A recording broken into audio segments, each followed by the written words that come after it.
Ang mabuting balita ng Panginoon, ayon sa sulat sa mga taga-Roma,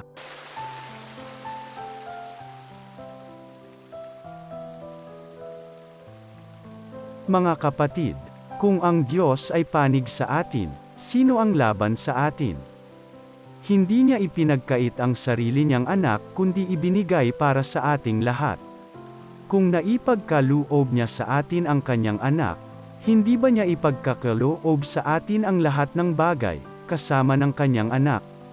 Sino ang maghaharap ng sakdal laban sa mga hinirang ng Diyos, gayong ang Diyos ang nagpapawalang sala sa kanila?